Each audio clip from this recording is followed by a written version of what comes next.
नमस्कार दोस्तों, स्वागत है आपका अपने YouTube चैनल बायो ऑफ भाई वीरेंद्र सर पर। दोस्तों, हमने 28वें लेसन मानव में जनन तंत्र के नर जनन तंत्र का अध्ययन कर लिया था। आज का हमारा टॉपिक है मादा जनन तंत्र। जो साथी हमसे पहली बार जुड़ रहे हैं वे हमारे YouTube चैनल बायो ऑफ भाई वीरेंद्र सर को लाइक शेयर और सब्सक्राइब अवश्य करें।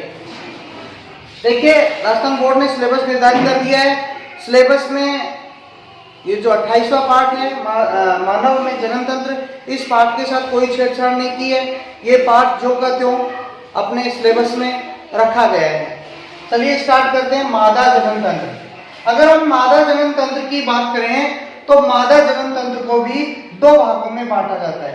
एक तो प्राथमिक जननांग, एक तो होता है प्राथमिक जननांग और दूसरा होता है जिनको हम सहायक जननांग भी बोल देते हैं, सहायक जननांग। मादा जनन तंत्र को दो भागों में बांटा जाता है, प्राथमिक जननांग और सहायक जननांग। प्राथमिक जननांग के अंतर्गत अंडाशय आता है। क्या आता है? अंडाशय। ये एक जोड़ी होते हैं। सहायक जननांगों में जैसे अंडवाहिनी, इसके अलावा गर्भाशय, इसके अलावा ये योनि वाला पार्ट और सहायक ग्रंथियां,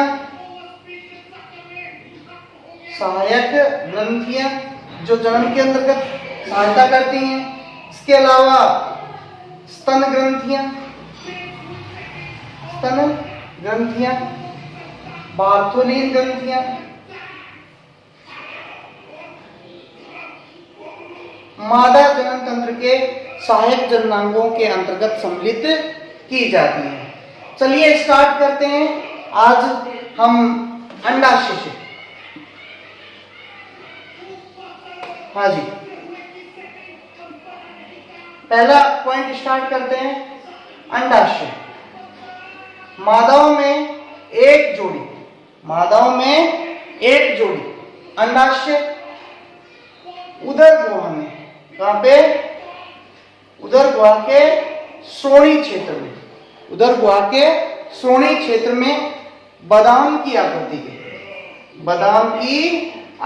के अंडाशय पाए जाते हैं। अंडाशय की जो लंबाई है वो लंबाई 1.5 सेंटीमीटर से 3 सेंटीमीटर लंबा होता है। प्रत्येक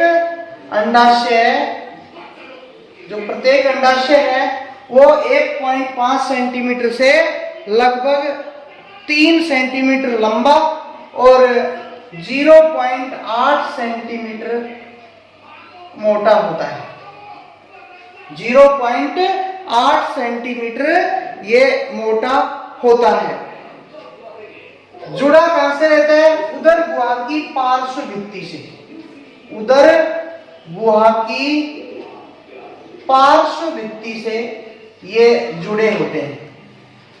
उदर गुहा की पार्श्व भित्ति से ये जुड़े रहते हैं। अंडाशय में अंडाणु बनते हैं। अंडाशय में क्या बनते हैं? अंडाणु बनते हैं। साथ साथ में अंडाशय के द्वारा एस्ट्रोजन व प्रोजेस्टेरोन हार्मोन का स्रावण किया जाता है। दोबारा से समझते हैं अंडाशय को। मनुष्य के मादाओं के अंदर एक जोड़ी अंडाशय उदर गुहा में श्रोणि क्षेत्र के अंदर और बादाम की आकृति के होते हैं। प्रत्येक जो अंडाशय होता है वो 1.5 सेंटीमीटर से 3 सेंटीमीटर लंबा और 0.8 सेंटीमीटर मोटा होता है। अंडाशय उदर गुहा की पार्श्व भित्ति से जुड़े रहते हैं। अंडाशय के द्वारा अंडाणुओं का निर्माण किया जाता है और साथ साथ में अंडाशय एस्ट्रोजन व प्रोजेस्टेरोन हार्मोन का स्रावण भी करते हैं। अब हम बात करते हैं अंडाशय की आंतरिक संरचना। अगला हमारा बिंदु है अंडाशय की आंतरिक संरचना। अंडाशय की आंतरिक संरचना। अंडाशय को दो भागों में बांटा जाता है। बाह्य सघन मोटा भाग तो इसका क्या कहलाता है, ये बाहर वाला जो भाग है सघन मोटा भाग, इसको तो हम वल्कुट बोलते हैं। दो भाग है अंडाशय के, एक तो वल्कुट वाला भाग होता है और दूसरा होता है कोर्टेक्स, सॉरी ये तो वल्कुट हो गया, और दूसरा मेडुला या मध्यांश। दो भाग हो गए, कोर्टेक्स और मेडुला। कोर्टेक्स और मेडुला दो भाग होते हैं, यानी बाहर का जो सघन मोटा भाग होता है उसको तो हम वल्कुट बोलते हैं, और अंदर वाला भाग है ना ये वाला भाग, इसको हम मध्यांश कहते हैं। वल्कुट भाग में अनेक रुधिर वाहिकाएं व ग्राफियन पुटिका पाई जाती है। इस भाग में क्या पाई जाती हैं, रुधिर वाहिकाएं पाई जाती हैं और ग्राफियन पुटिकाएं पाई जाती हैं। वल्कुट भाग के अंदर रुधिर वाहिकाएं, ग्राफियन पुटिकाएं पाई जाती हैं। ग्राफियन पुटिकाओं में अंड का परिपक्वन होता है। ग्राफियन पुटिका क्या करती हैं, अंड का परिपक्वन करती हैं। ग्राफियन पुटिकाओं द्वारा अंड का परिपक्वन किया जाता है, यानी ग्राफियन पुटिकाएं अंड के परिपक्वन में सहायक होती हैं। परिपक्व पुटिका को ग्राफियक पुटक कहते हैं। जब ये परिपक्व हो जाती है ग्राफियन पुटिका पूर्ण रूप से, उसे ग्राफियन पुटक कहा जाता है। अब इसको क्या कहेंगे, ग्राफियन पुटक कहेंगे। अंड कोशिका के बाहर की तरफ एक पारदर्शी पतला स्तर होता है। अंड कोशिका होती है, इसके बाहर ये जैसे अंड है, इसके बाहर पतला एक आवरण इस तरह से पाया जाता है, जिस आवरण को हम जोना पेल्यूसिडा कहते हैं। जोना पेल्यूसिडा कहा जाता है। अंड के चारों ओर एक पतला आवरण पाया जाता है जिसे जोना पेल्यूसिडा कहा जाता है, जिससे बाहर कोरोना रेडिएटा का आवरण होता है। इससे बाहर की ओर एक आवरण और होता है, जिस आवरण को हम कोरोना रेडिएटा कहते हैं। क्या कहा जाता है, कोरोना रेडिएटा। देखिए वल्कुट वाले भाग में रुधिर वाहिकाएं और ग्राफियन पुटिकाएं पाई जाती हैं। कौन से भाग में, जो बाहरी भाग है सघन मोटा आवरण होता है, उसमें रुधिर वाहिकाएं, ग्राफियन पुटिकाएं पाई जाती हैं। ग्राफियन पुटिकाओं में अंड का परिपक्वन होता है और परिपक्व ग्राफियन पुटिका को वो ग्राफियन पुटक बोल देते हैं। अगर हम अंड की बात करें तो अंड के चारों ओर एक पतला आवरण पाया जाता है, जिसे जोना पेल्यूसिडा कहते हैं, और जोना पेल्यूसिडा से बाहर की ओर पाए जाने वाले आवरण को कोरोना रेडिएटा कहा जाता है। ग्राफियन पुटक की वृद्धि में पुटक के चारों ओर मेम्ब्रेना ग्रेनुलोसा की परत पाई जाती है। तो ये ग्राफियन पुटक होता है, इसके चारों जब वृद्धि होती है, ये जो वृद्धि करता है तो इसके चारों ओर एक परत पाई जाती है जिसे मेम्ब्रेना ग्रेनुलोसा कहते हैं। मेम्ब्रेना ग्रेनुलोसा कहा जाता है। क्या कहा जाता है, मेम्ब्रेना ग्रेनुलोसा। किसके चारों ओर, ग्राफियन पुटिका के चारों ओर ये परत पाई जाती है। अब जब ये मेम्ब्रेना ग्रेनुलोसा इसके चारों ओर बन जाएगी, अंड के चारों ओर, तो अब इसको हम क्या बोलेंगे, प्राथमिक पुटक बोला जाएगा।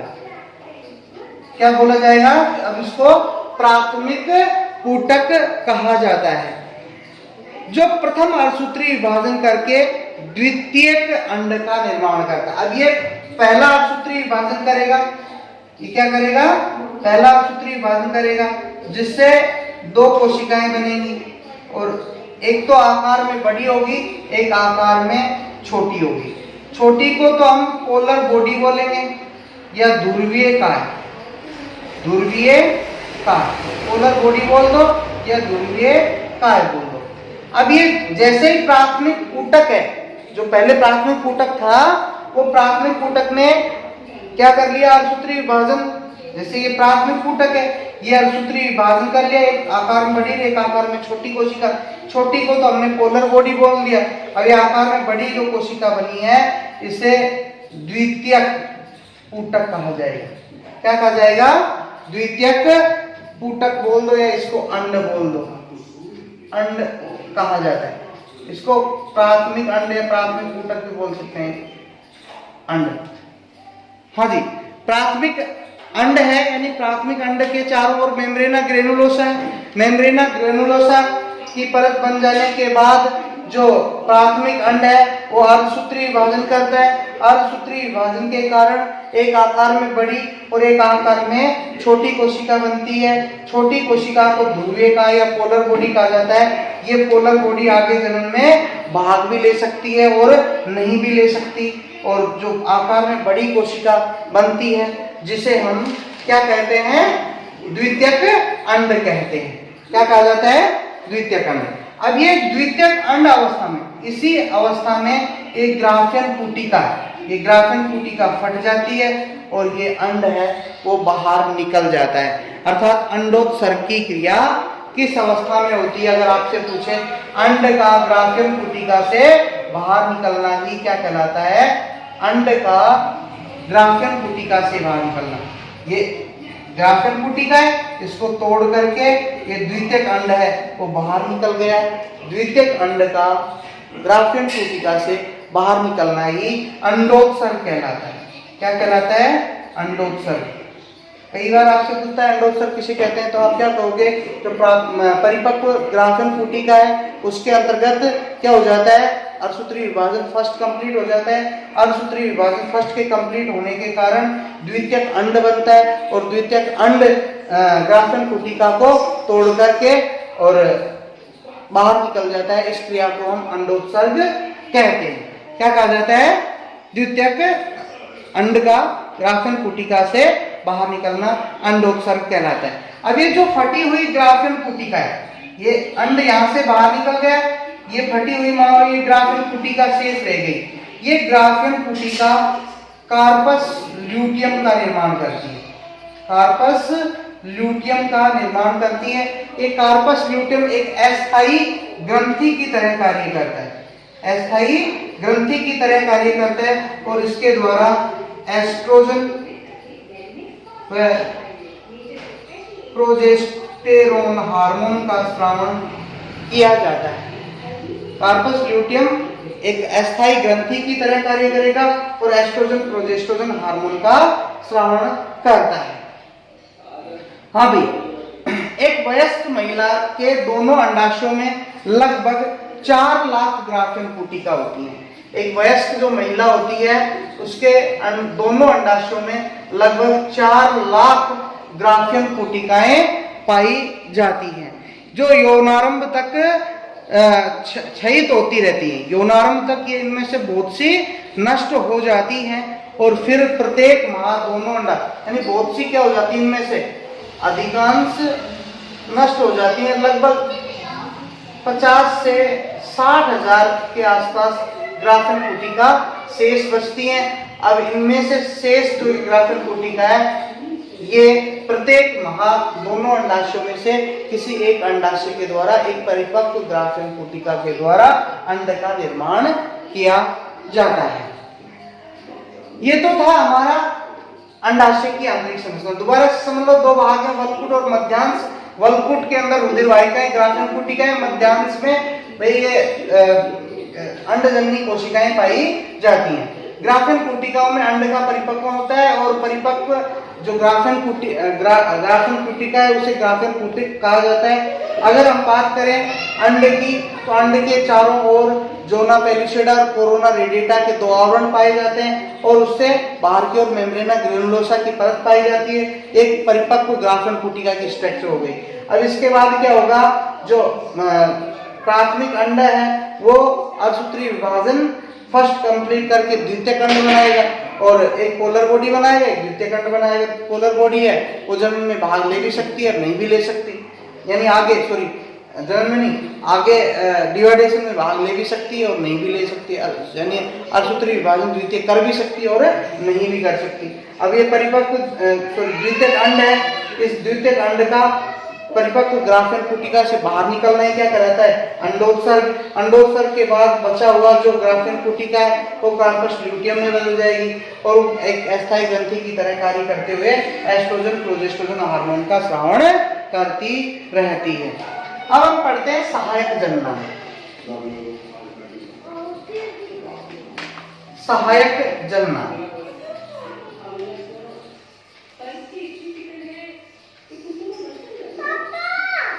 सहायक जनन। हाँ भाई, सहायक जननांगों में अपना पहला टॉपिक आता है अंडवाहिनी। अंडवाहिनी, हाँ जी, अंडवाहिनी मादाओं के अंदर दोनों अंडाशयों से एक एक अर्थात एक जोड़ी अंडवाहिनी, यहाँ से ये अंडाशय, अंडाशयों से ये निकल रही है, इनको क्या कहा जाता है? अंडवाहिनी कहा जाता है। यानी मादाओं के अंदर प्रत्येक अंडाशय से लगभग कितनी 12 सेंटीमीटर लंबी एक नलिका निकलती है।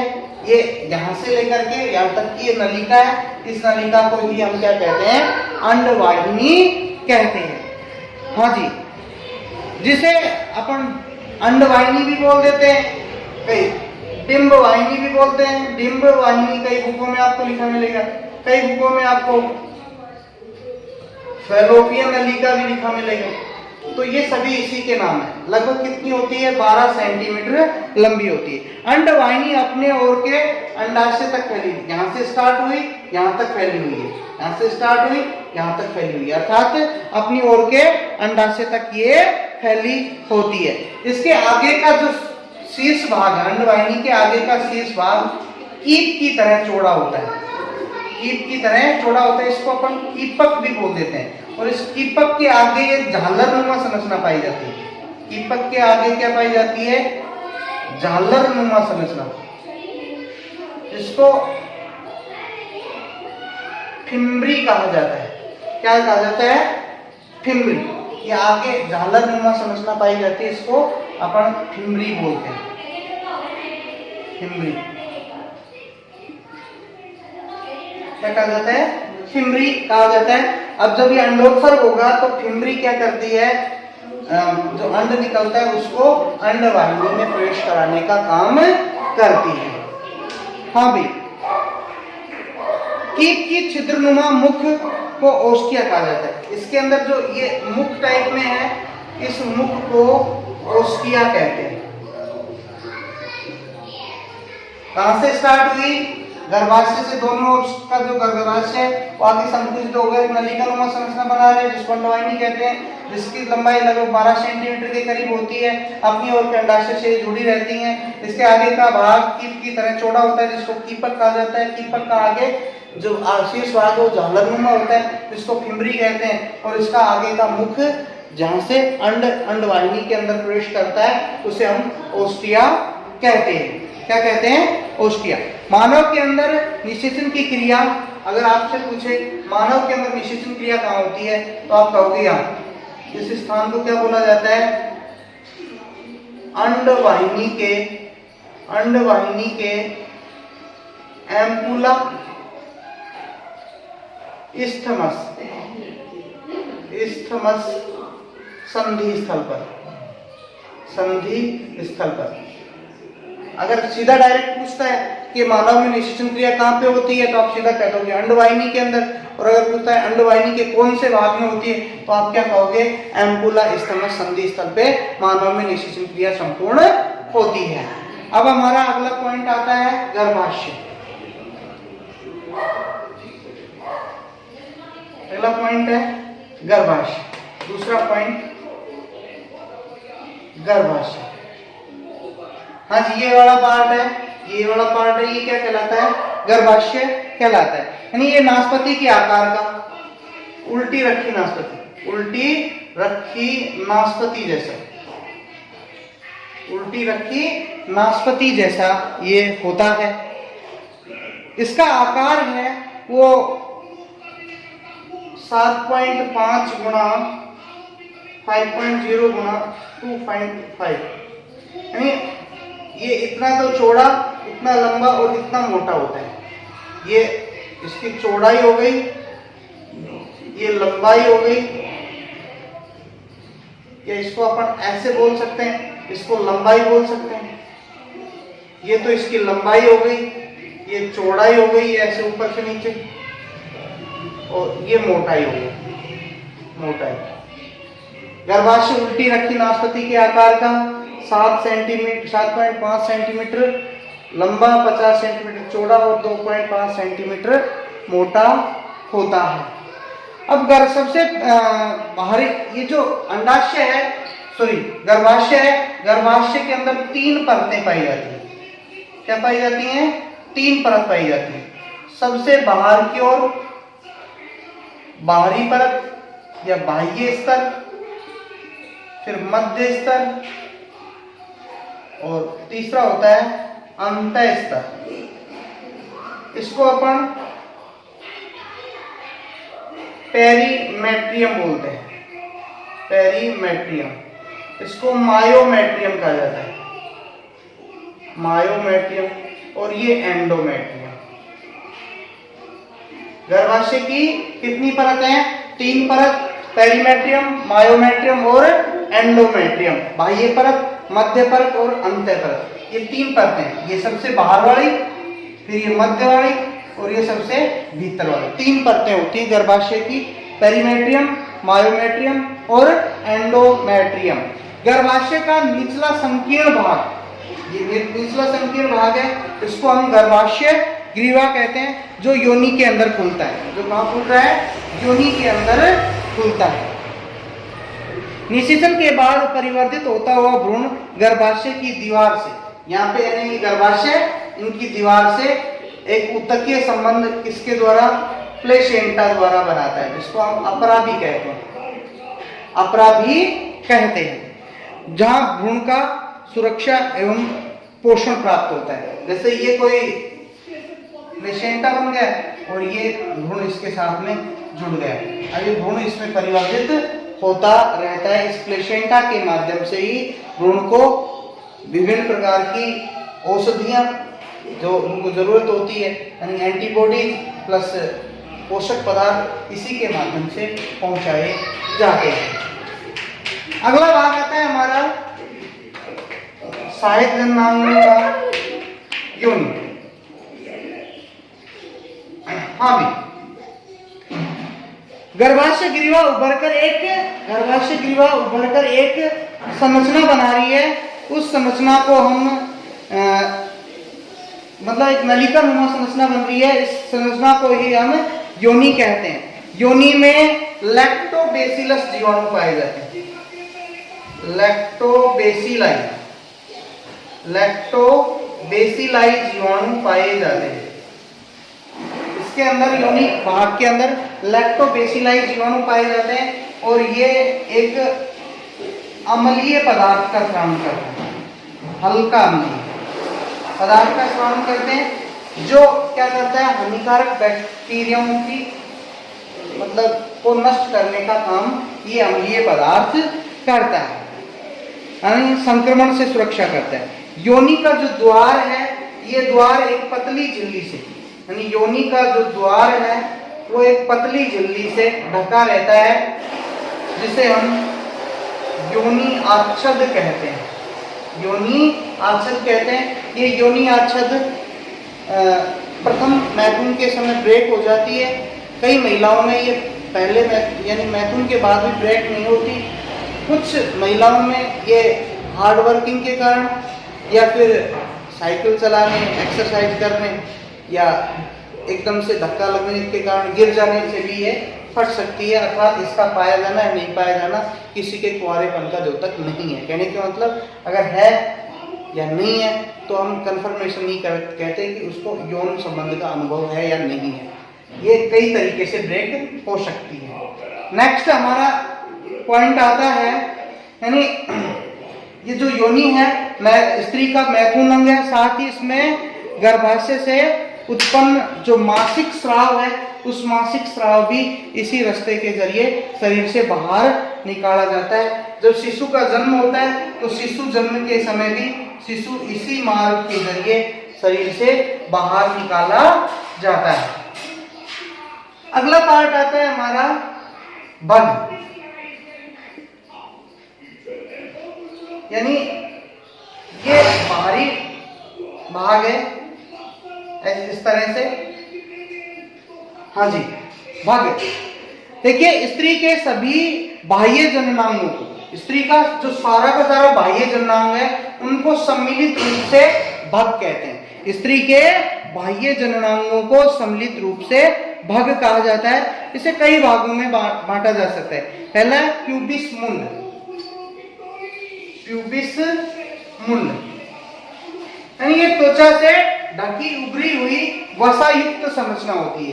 ये वाला जो भाग है इसको हम यहाँ पे वसा उत्तक से ढकी हुई एक संरचना है जिसके अंदर वसा भरा रहता है, जिसको हम प्यूबिस मुंड कहते हैं। और प्यूबिस सिम्फाइसिस के ऊपर ये स्थित होती है। अगली बात आती है हमारा वृहद भगोष्ठ।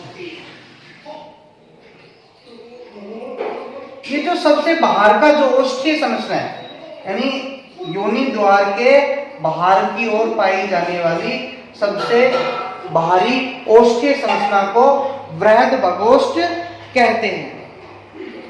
ये इसकी बाह्य सतह पे, वृहद भगोष्ठ की बाह्य सतह पे रोम पाए जाते हैं, यानी ये कुछ बालनुमा संरचनाओं से ढका रहता है।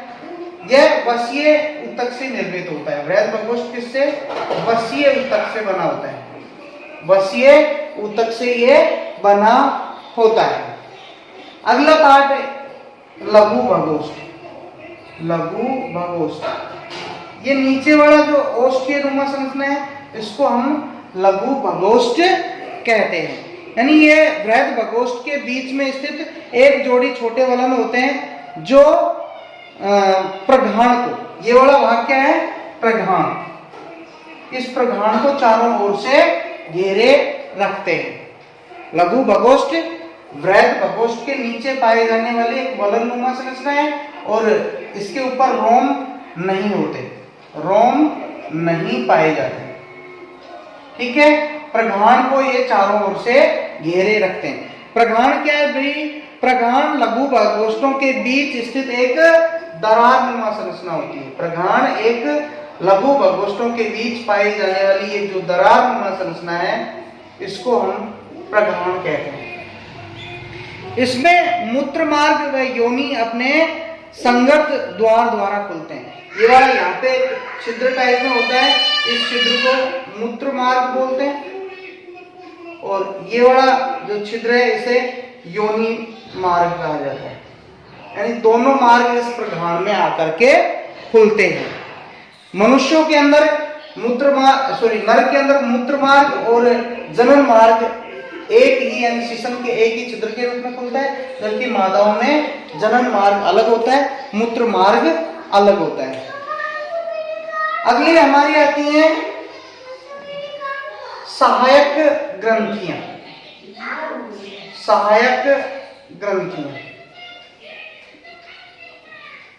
हाँ भाई, सहायक ग्रंथियों में पहली आती है हमारी बार्थोलिन ग्रंथि। बार्थोलिन ग्रंथि देखिए, योनि द्वार के दोनों ओर एक एक सेम के बीज की आकृति, यानी यहाँ पे एक दोनों साइडों में एक एक सेम के बीज की आकृति की बार्थोलिन ग्रंथियां पाई जाती हैं और ये क्षारीय तरल का स्रावन करती हैं। ये योनि भाग को चिकना व नरम बनाती है। ये क्षारीय तरल स्रावित कर रही है और योनि भाग को कैसा बनाते हैं? ये नम लसलसा चिकना बनाने का काम करता है। हाँ जी, साथ ही मैथुन क्रिया को ये सुगम भी बनाता है। इसके अलावा अगला आता है हमारा स्तन ग्रंथि, या जिसको हम चेस्ट भी बोल देते हैं। हाँ जी, ये मादा जननांगों में सहायक जननांग होते हैं। प्रत्येक स्तन में 10 से 15, जैसे ये स्तन की संरचना है,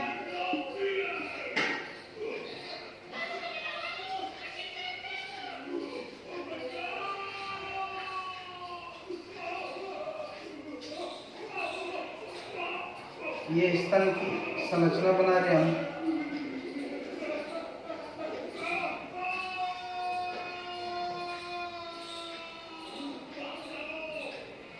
प्रत्येक स्तन के अंदर 10 से 15 क्या है, एक नलिकाकार संरचना पाई जाती है, जिनको अपन स्तन नलिकाएं कहते हैं। क्या कहते हैं? स्तन नलिकाएं कहते हैं। ये जो स्तनपालियां हैं, स्तनपालियां पाई जाती हैं, जो स्तनपालियों के अंदर दुग्ध का स्राव होता है, जहां से दुग्ध है वो स्रावित होता है।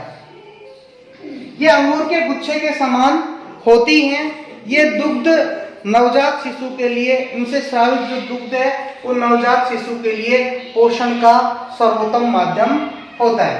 प्रत्येक पालियों से दुग्ध नलिकाएं निकलती हैं। अब यहाँ से क्या निकलती हैं? ऐसे ये दुग्ध नलिकाएं निकलती हैं, और ये सारी की सारी दुग्ध नलिकाएं आकर के इस चूचक भाग के ऊपर 10 से 15 छिद्र पाए, 15 से 20 छिद्र पाए जाते हैं। इन छिद्रों के माध्यम से ये बाहर खुलती हैं, और इन छिद्रों के माध्यम से वो शिशु है वो दुग्ध का पान करता है।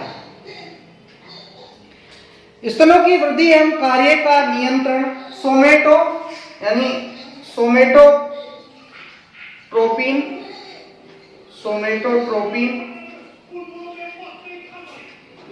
प्रोलैक्टिन, इनकी जो वृद्धि, स्तनों की वृद्धि है और इनके द्वारा जो दुग्ध का स्राव हो रहा है उनका नियंत्रण सोमेटोट्रोपिन और ये प्रोलैक्टिन, प्रोजेस्टेरोन,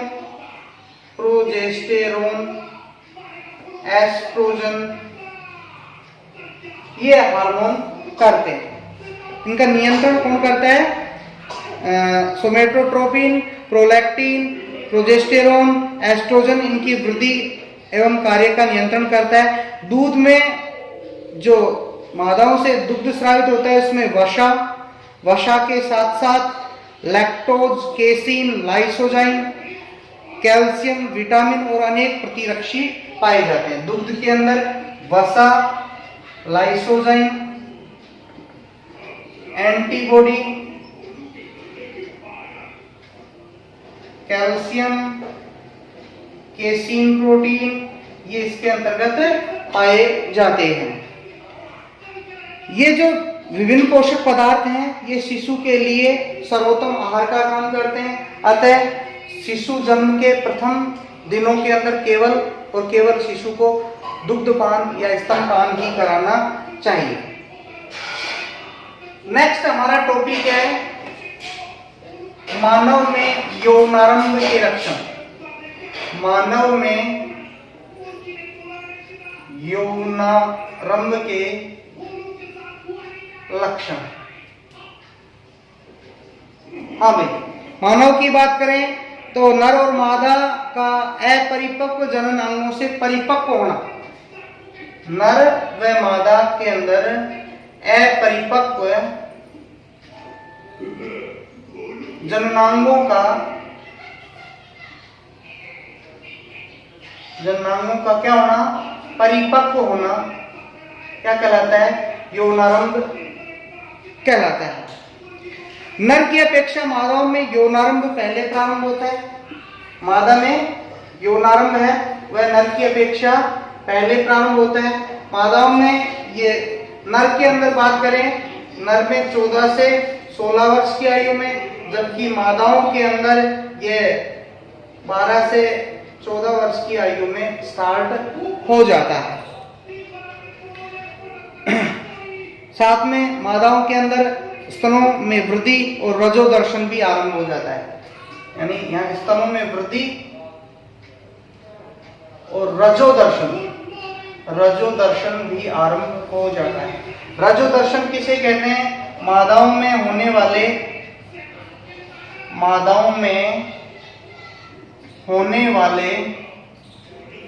प्रथम रक्तस्राव को रजोदर्शन कहते हैं। मादाओं में होने वाले प्रथम रक्तस्राव को रजोदर्शन कहा जाता है और अंतिम स्राव को रजोनिवृत्ति कहते हैं। अंतिम रक्तस्राव को रजोनिवृत्ति कहा जाता है, यानी अंतिम रक्तस्राव लगभग 45 से 50 वर्ष की आयु में होता है। इसके बाद रजोदर्शन की क्रिया स्थायी रूप से बंद हो जाती है। ये हमारा 28वां जो लेसन है वो यहीं पे समाप्त होता है। अगले चैप्टर के लिए हमारा नेक्स्ट वीडियो देखें। धन्यवाद।